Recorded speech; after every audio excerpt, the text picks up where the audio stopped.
Saudações!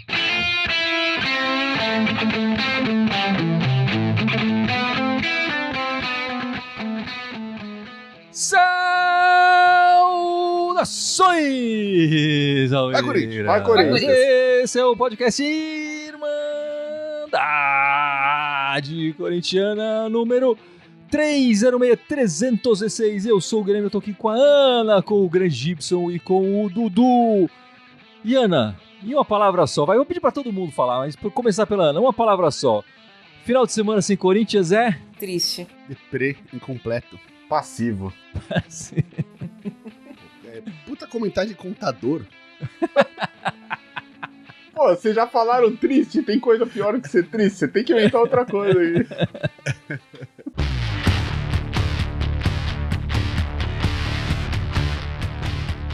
Mas é isso, meus amigos. O Corinthians não jogou esse fim de semana, joga a rodada na segunda-feira, 9h30 da noite, contra o Red Bull Bragantino.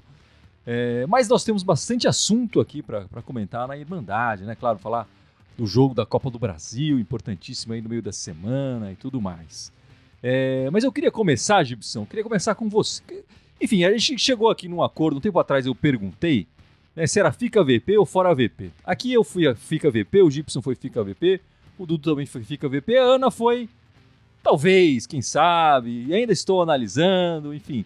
Mas também não falou fora de uma vez, né? Enfim, um levantamento que foi feito pelo Globo Esporte lá, dos números do Vitor Pereira, do Vitão da Massa e do Silvinho, né?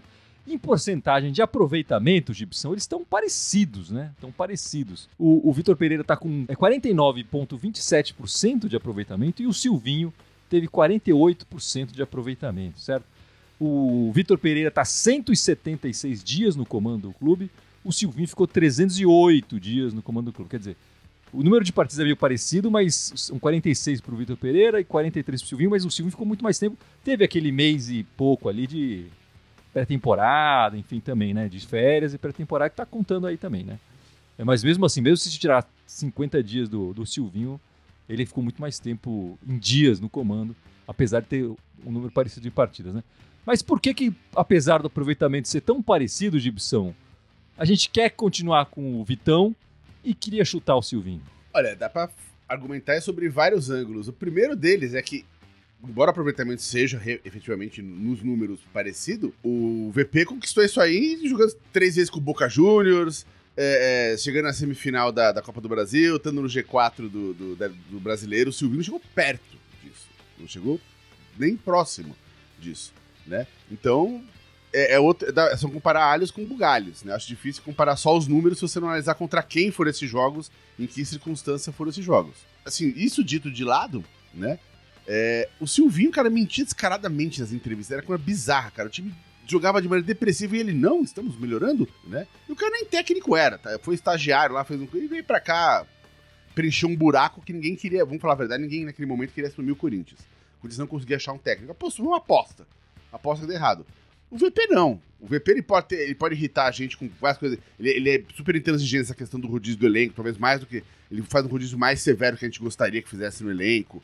E aí acaba jogando com às vezes jogos com equipe, sei lá, muito B demais pro nosso gosto, enfim. Mas o fato é que, pô, ele tem conquistado resultados resultados finais na tabela e nos campeonatos melhor. Não dá pra comparar. Mas acho difícil comparar só o número se você não olhar contra quem foram esses números, né? Uma coisa é um time amador falar da minha rua, o time da minha rua não perde há 5 meses. Tá, mas no campeonato de verdade seu time não ficaria 5 meses sem perder, cara. Então é meio complicado. Só os números sem olhar contra quem esses números foram e em que circunstâncias esses números foram feitos é complicado. Muito do que o Gibson falou, vou até concordar, né? Mas assim, o que a gente vê, pelo menos, acho que é a questão da postura.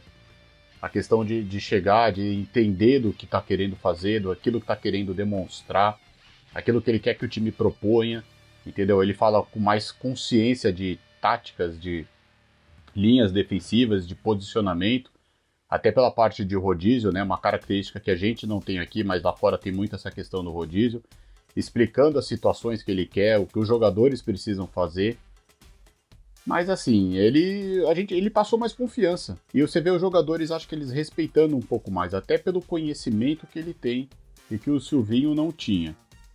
Porém, fica muito complicado quando você não consegue os resultados.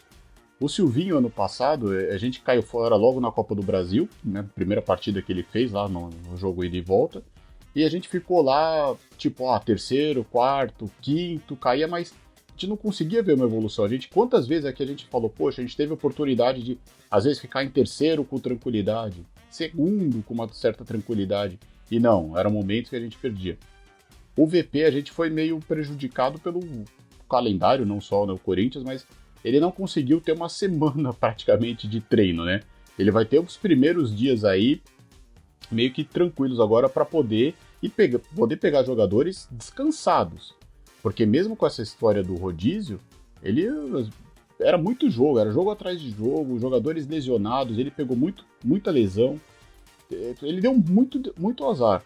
Mas mesmo assim a gente ainda via uma postura de um comandante, uma pessoa séria, determinada, que tá querendo fazer alguma coisa. Diferente do Silvinho, que eu acho que ele não conseguia, pelo menos, mostrar isso, transparecer isso para os jogadores, muito menos para nós, torcedores e imprensa.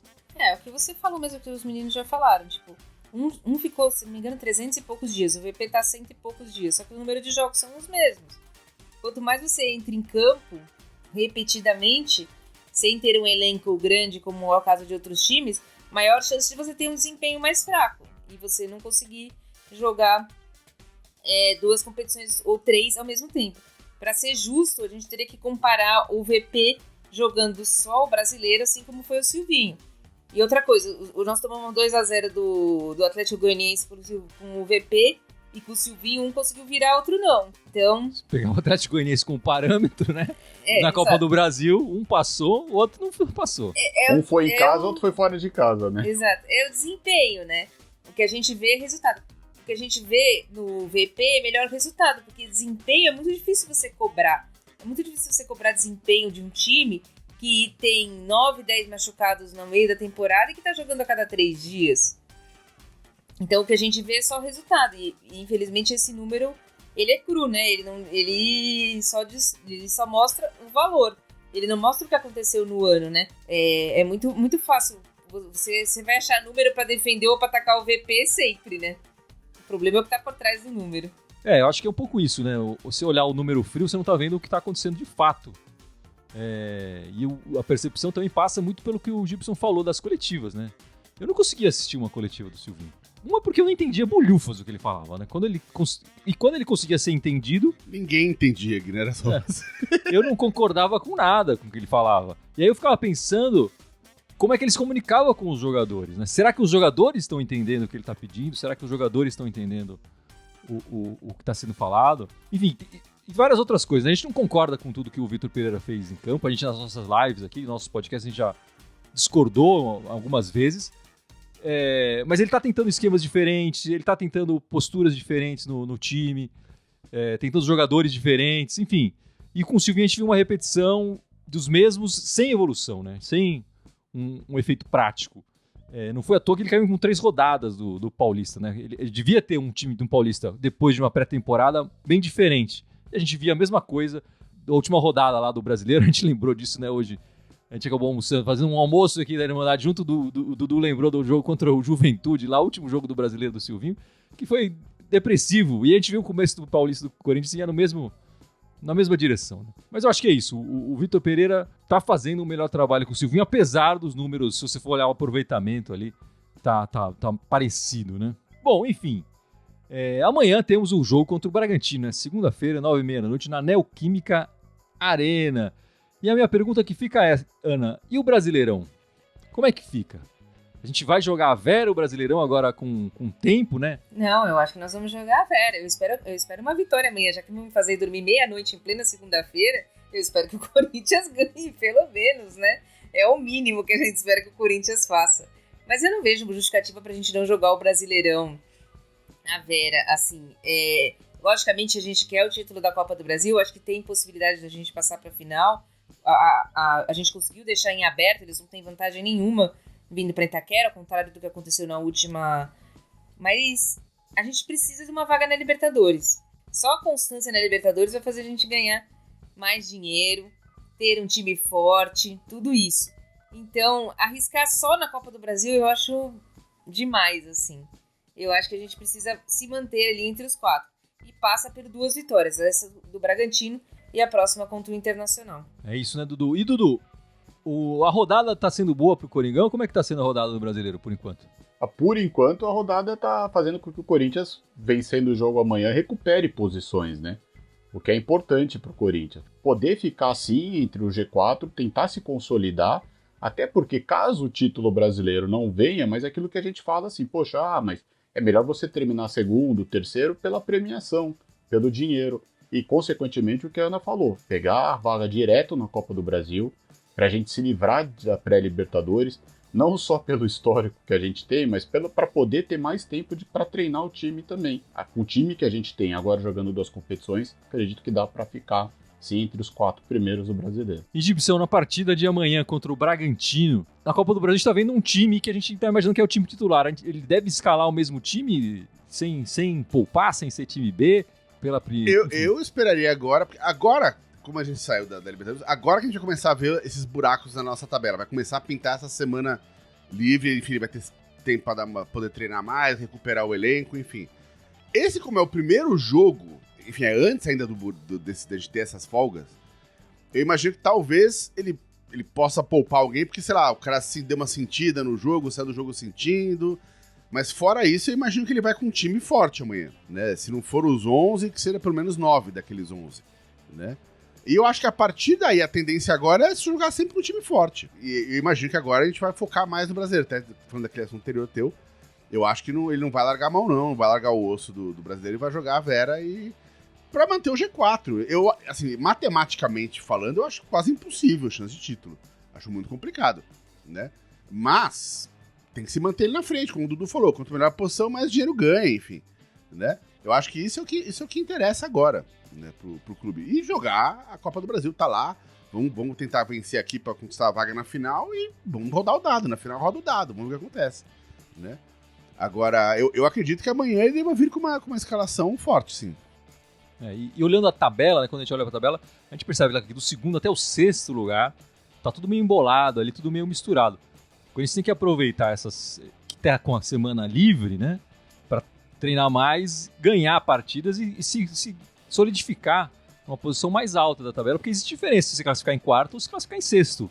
Sim, não sim. só de premiação, mas as competições que você vai disputar e tudo mais. Então, apesar da diferença de pontos ser pequena, a diferença prática é grande. Então o Corinthians precisa se solidificar ali na parte de cima da tabela. Não, e vale só lembrar, primeiros, né? Desculpa aí, que o Corinthians faz uma sequência além também, agora em São Paulo, né?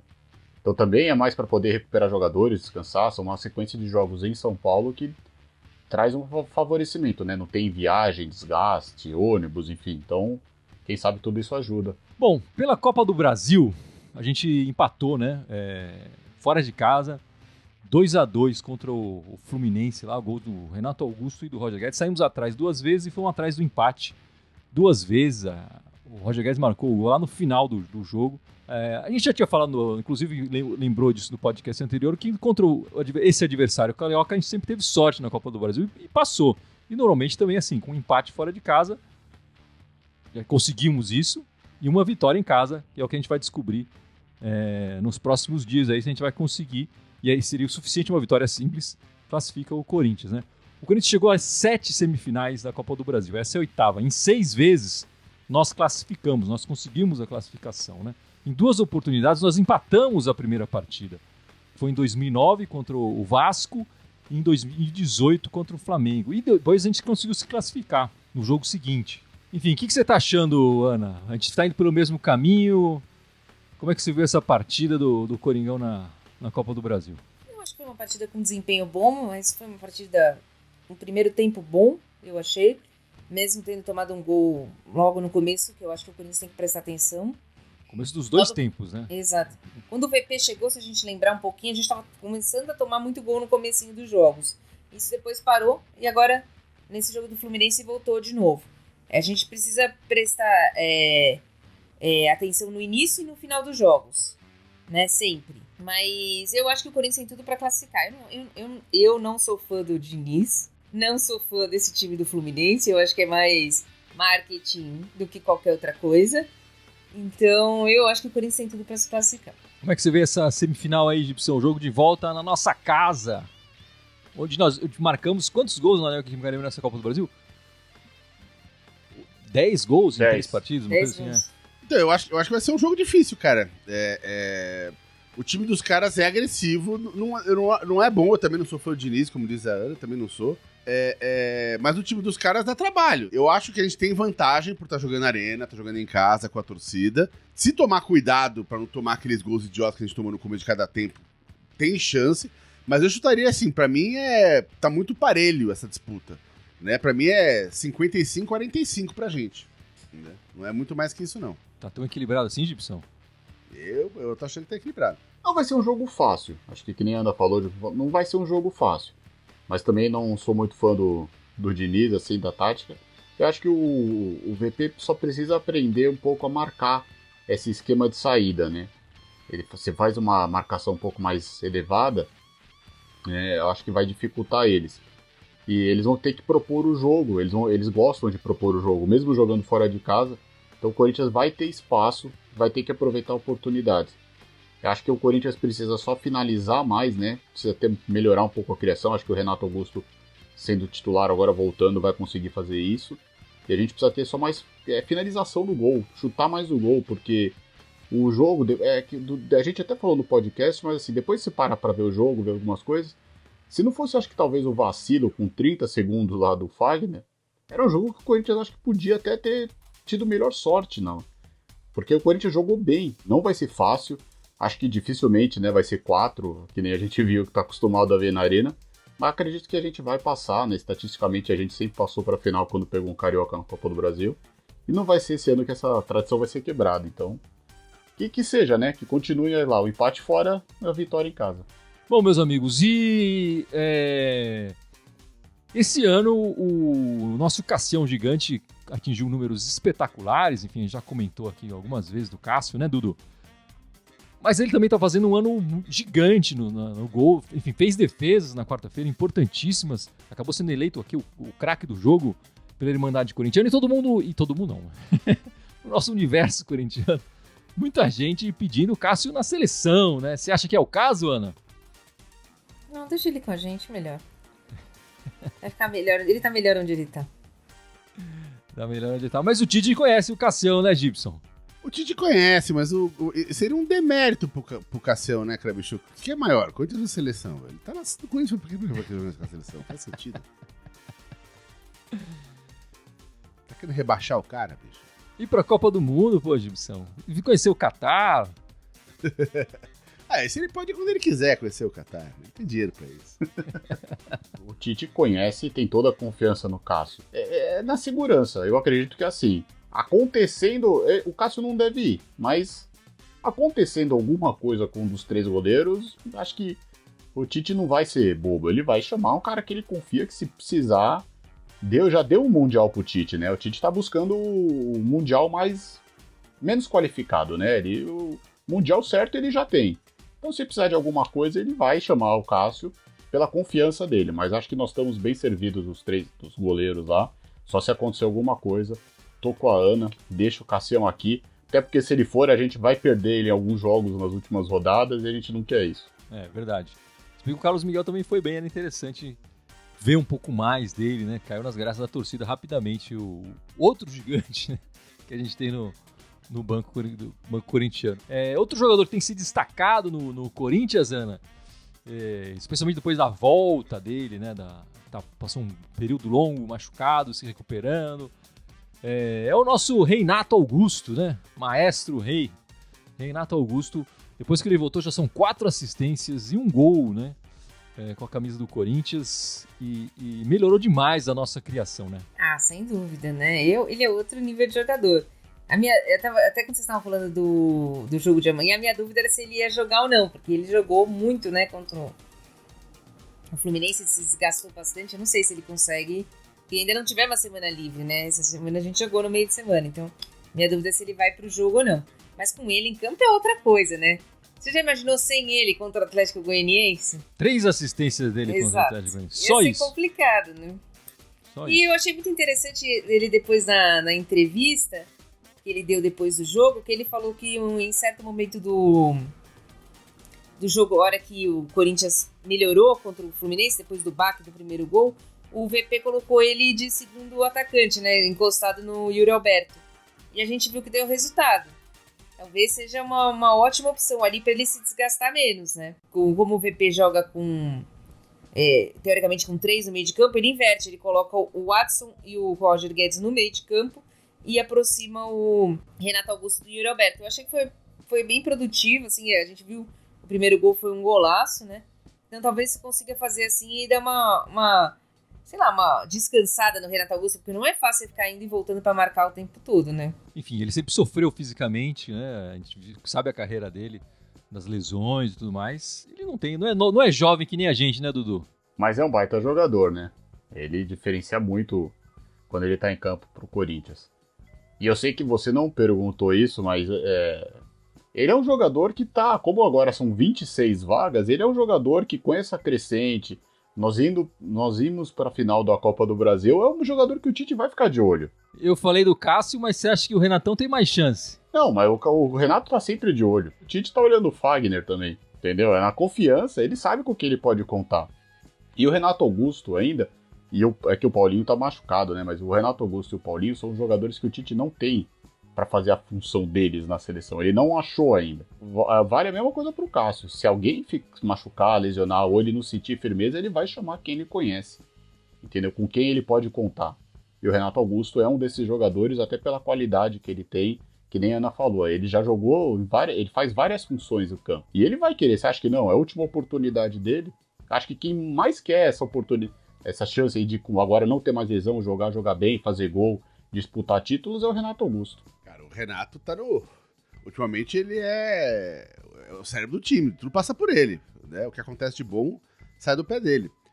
Eu fico só torcendo pra gente conseguir recuperar os laterais, porque imagina o Renato Augusto nessa fase, se a gente tivesse com o Fagner numa fase boa do outro lado de lá, e mesmo o Fábio Santos, que já fez partidas excelentes também, né, do lado esquerdo, eu acho que, de repente, talvez voltar até o Michael também, pô, aí se o Michael voltar no veneno, puto, o Michael e o Renato iam fazer um estrago ali no meio, e as laterais voltando, ia ficar um time perigoso, cara. Ia ficar um time perigoso.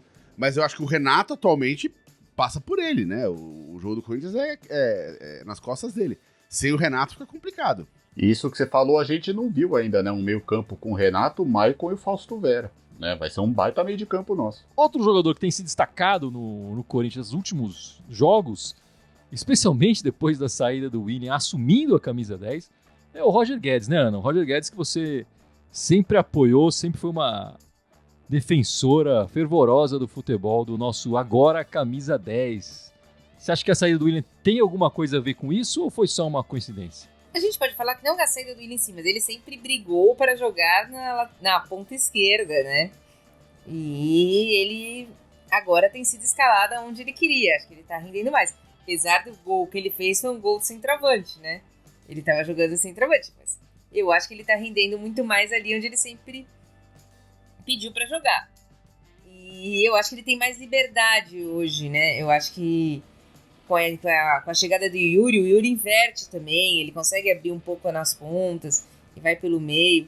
Eu acho que isso ajudou também. É sempre bom você jogar com um jogador bom do seu lado, né? Então, a volta do Renato, a desabrochar do Yuri, tudo isso facilita a vida do Roger Guedes. Então, é tudo um conjunto. Então, não acho que tem a ver com a saída do Willian. Eu acho que foi a melhora do time do Corinthians que propiciou essa melhora do Roger Guedes. Eu comecei a sentir o Roger Guedes um pouco mais. Ele mudou um pouco. Ele antes ficava muito reclamão durante a partida, tudo ele reclamava. E se dava uma, duas, três jogadas erradas, ele já ficava meio birrado o jogo inteiro. Eu acho que a chavinha dele, pra mim, começou a mudar quando o Jô saiu e ele assumiu efetivamente o ataque do time. Quando você tava aquele rodízio, entra um, saiu, blá. Eu acho que depois que o Jô saiu, ele começou a mudar a atitude dele. E aí, agora ele pode jogar na posição que ele quer, enfim.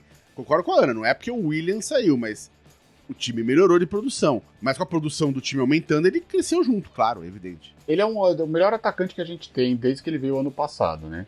E a gente falou, ele foi artilheiro, né? Ele só não foi artilheiro ano passado porque ele veio no meio da temporada, mas foi o que mais que fez gol, foi um dos que mais finalizou. Tem uma qualidade para isso.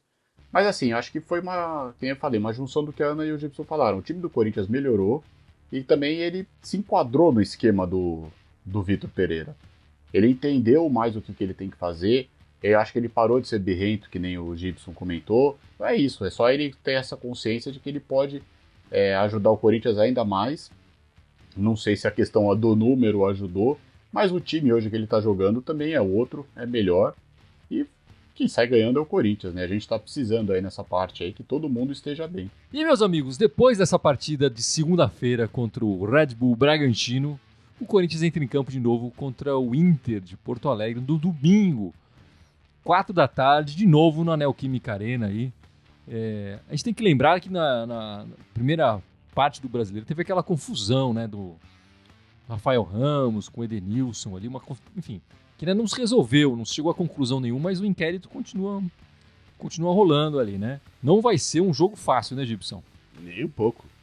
Vai ser pedreiro, vai vir paulada aí. Eu só acho que assim, ultimamente, Corinthians e Inter tá sendo muito falado, muita questão, né? Até antes do primeiro turno. Sempre tem as lembranças, as provocações, as diretorias que não se entendem. Então fica um conflito externo muito maior do que interno e que acaba passando para dentro de campo. E com tudo isso que aconteceu na primeira rodada, no primeiro turno, vai ser um jogo que acho que nós vamos estar curiosos para ver o que vai acontecer, né? Como é que o Corinthians vai entrar em campo, aceitar o que aconteceu ou não. Acho que a torcida vai fazer muito barulho, a torcida vai pegar no pé, principalmente do Edenilson. Só vai ter que tomar cuidado com que tipo de barulho vai fazer pra gente não sofrer punição. Entendeu? Pode piorar uma situação ali de injúria racial, enfim. Exato, tem que tomar esse cuidado com a... Até porque a gente já foi atuado até no jogo contra o time aqui do Jardim Leonor, né? Então a gente tem que só tomar cuidado. Mas é um jogo que vai fazer muito barulho. Porque acredito que com tudo isso eles ainda vão entrar mais pressionados do que a gente. Então o Corinthians precisa ter a cabeça, fazer uma boa partida. E se der tudo certo, a gente vai pôr mais uma história no DVD. E a gente não pode esquecer que esse time do DVD, né? Tá lá no bololô ali entre os segundos, quartos, quintos e sexto lugar ali, né, Ana? Tá tudo embalado. Uma vitória sobre eles enfim, a gente vai conseguir uma distância para um adversário direto ali. Sim, eu acho que esse é um dos motivos que a gente tem que vencer. O outro é escalar o Rafael Ramos para provar de que a gente não tem medo de nada. Eu gostaria de saber quais são as provas que tem contra ele. Até o técnico da seleção brasileira deu declarações falando de que vai convocar o Edenilson porque ele sofreu injúria racial. Eu não sabia que isso era critério de convocação para a seleção. Então, se está continuando, se tem apoio, tem que ter alguma prova contra o Rafael Ramos, que até agora ninguém apresentou, né? Difícil a gente comentar alguma coisa sobre isso. Acho que a torcida vai encher. Primeiro, porque já existe essa rixa contra esse time. Segundo, porque é um jogo de 6 pontos, que nem vocês falaram. Vai subir a gente e vai afundar eles.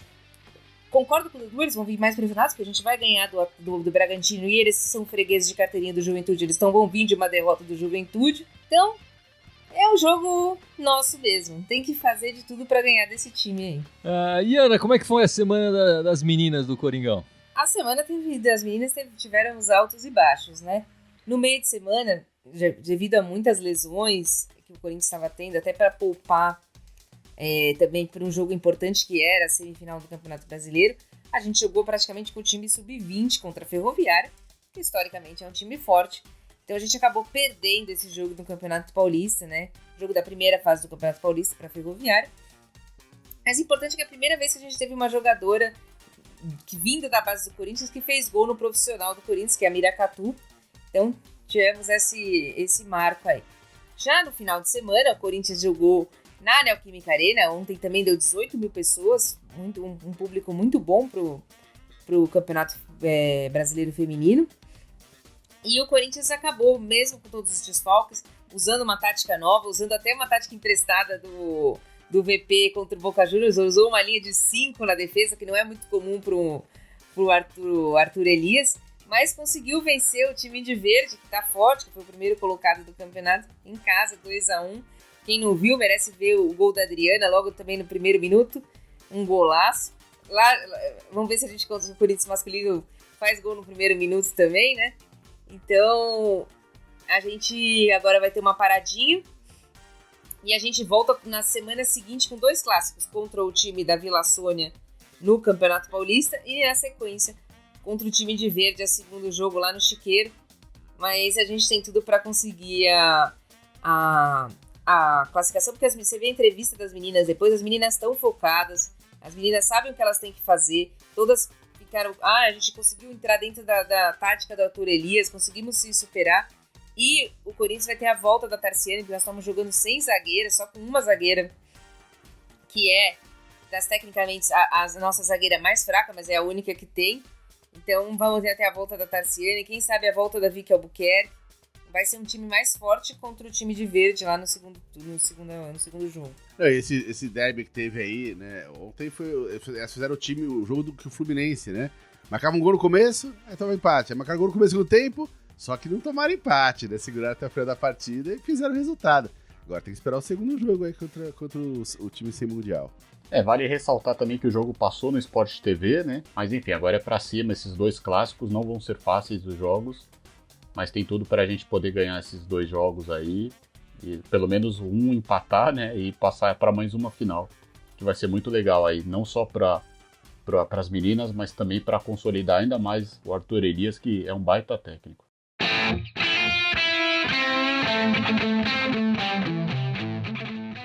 Mas é isso então, meus amigos. Vamos encerrando esta live, encerrando este podcast número 306. Mas não sei antes o Gibson lembrar nossas redes sociais, certo, Gibson? Vamos lá. Estamos ao vivo aqui no Facebook e no YouTube. Temos também o Twitter, Instagram, SoundCloud, iTunes, Deezer, Spotify, Telegram e TikTok. Todos eles Irmandade Corintiana com TH, só no Twitter que é Irmandade Timão. É isso aí, meus amigos. E não é só o Coringão que tem a semana livre pra treinar, né, Dudu? A Irmandade também vai ganhar essa semana livre aí. A gente vai estar de volta amanhã, segunda-feira, né? claro, no pós-jogo, amanhã, na segunda-feira, mas depois só no domingo, no pós-jogo e também gravação do nosso podcast, logo depois da partida contra o time do DVD, né, Dudu? Verdade. Então não percam amanhã, gente. Depois no domingo, depois também só no domingo, né? A gente vai ter um descanso agora aí. Infelizmente, queríamos estar na semifinal da Libertadores, mas é tudo certo, ano que vem estaremos na Libertadores e vamos passar por tudo isso de novo aí. Toda quarta e domingo aí com a Irmandade aqui no ar. É isso, meus amigos. Vamos ficando por aqui. Espero a presença de todo mundo na segunda e no domingo que vem. Muito obrigado e vai, Corinthians! Vai, Corinthians! Vai, Corinthians!